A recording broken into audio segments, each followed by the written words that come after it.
Ladies Chica, Donay Pangilina, Bel Mariano are off for Boracay. Bumiyahe na sila. Ang lakas talaga ng dating, no?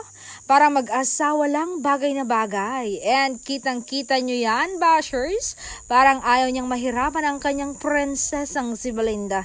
Talagang kinuha niyang maleta ni Belle para siya na lang ang magtulak nito.